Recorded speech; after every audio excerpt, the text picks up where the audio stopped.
de la articulación del hombro. Si hacemos un corte sagital y vemos desde afuera la escápula, vemos, les había dicho yo que la espina de la escápula estaba en la parte posterior y que se proyectaba hacia arriba y hacia adelante por este proceso que se llama el acromion. Aquí tenemos la cavidad glenoidea. Observen que por encima de la cavidad glenoidea nace el tendón de la porción larga del bíceps. Y otra estructura muy importante a tener en cuenta aquí es este rodete de cartílago que bordea la cavidad glenoidea. Se denomina justamente el rodete glenoideo. La función de ese rodete glenoideo es mejorar la congruencia, es decir, el que encajen bien el cóncavo y convexo de las dos estructuras articulares para mejorar la estabilidad de la articulación. O sea que muy interesante tener en cuenta la cavidad glenoidea y este rodete glenoideo, también se llama el labrum, que pues es un sitio frecuente de lesión. En esta imagen tienen ustedes la articulación del hombro en abducción. Observen ustedes cómo la cápsula ha cambiado de posición. Este húmero se ha levantado hacia afuera, está en abducción, y eso produce unos cambios mecánicos en la articulación, entre otros el que esta parte del húmero que se denomina el troquíter va a estrechar el espacio que existe con el acromion, donde existe una bursa, siendo un sitio frecuente de conflictos dolorosos en el hombro.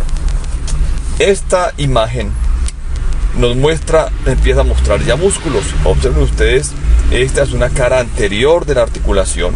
Lo tenemos aquí, la apófisis coracoides y los ligamentos que vimos, pero observen un músculo que nace desde el borde interno de la cara anterior de la escápula, que se va hacia afuera y hacia arriba para terminar en este relieve del húmero que se denomina el troquín. Lo que estoy señalando aquí corresponde al canal por donde baja el bíceps. Este se llama el canal bicipital. Y este otro relieve óseo sobresaliente se llama el troquíter. Este músculo se denomina el músculo subescapular. Y si miramos por detrás las estructuras, tenemos la espina de la escápula, la clavícula, el acromion. Y si miran ustedes, existe un músculo que está justo por encima de esa espina. Se va hacia afuera a insertarse en el troquíter. Ese músculo se llama el supraespinoso. Lo que es interesante de este músculo es que su contracción me va a traccionar en este sentido la estructura del húmero, produciendo una abducción. Decimos entonces que el músculo supraespinoso se encarga de los primeros 30 grados de abducción de la articulación del hombro. Y aquí tenemos otros músculos. Este es el infraespinoso. Es un músculo que se inserta también en el troquíter, pero en su cara posterior, y su contracción va a producir fundamentalmente una rotación externa de la articulación del hombro. En esta imagen, donde vemos el músculo subescapular, al insertarse por delante, la contracción, al insertarse en el troquín, la contracción va a conllevar a una rotación interna de la articulación. Aquí tenemos entonces los músculos que conforman el manguito rotador. Observen ustedes aquí el subescapular que ya mencionamos. Tenemos aquí el supraespinoso, el tendón del supraespinoso. Aquí tenemos el infraespinoso, este es el infraespinoso, y aquí vemos los músculos redondos. Este es el músculo redondo menor. Gracias a estos músculos, la articulación del hombro puede ejercer entonces movimientos de rotación. Rotación interna por el subescapular, abducción por el supraespinoso, que es este, y rotación externa por la acción del infraespinoso y el músculo redondo menor. Ahora, tenemos otro músculo muy importante en la articulación del hombro, que es el músculo deltoides.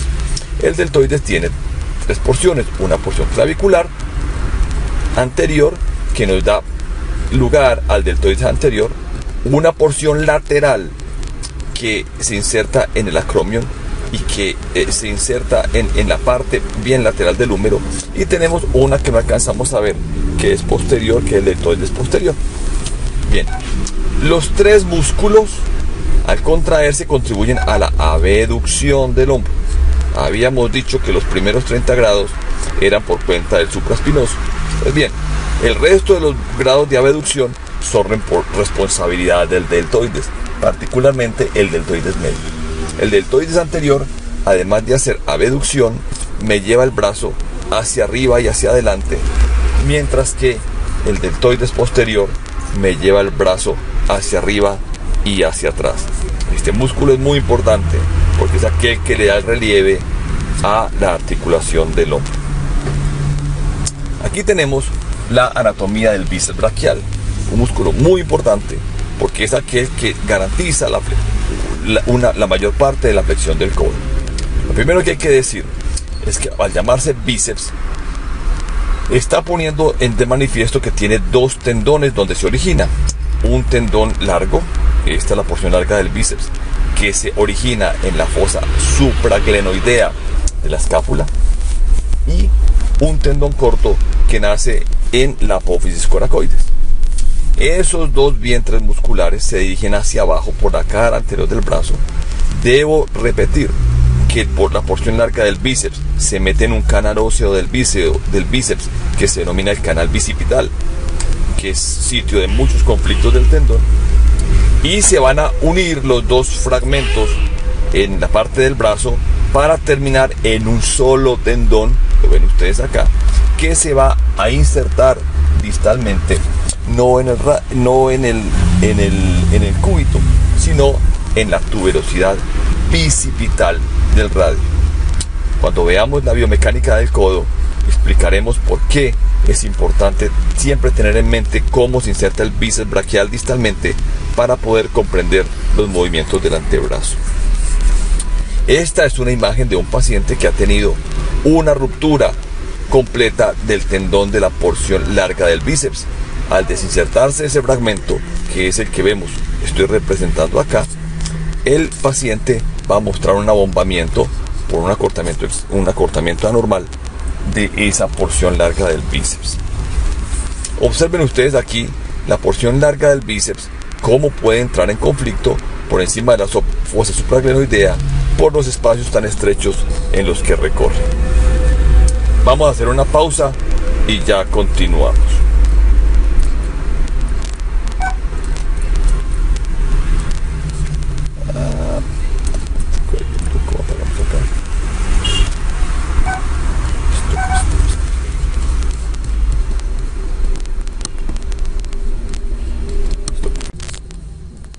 Buenos días.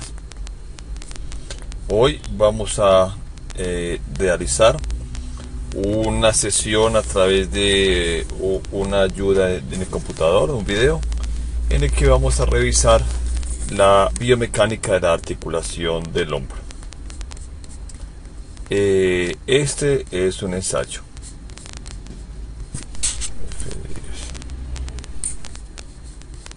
Aquí.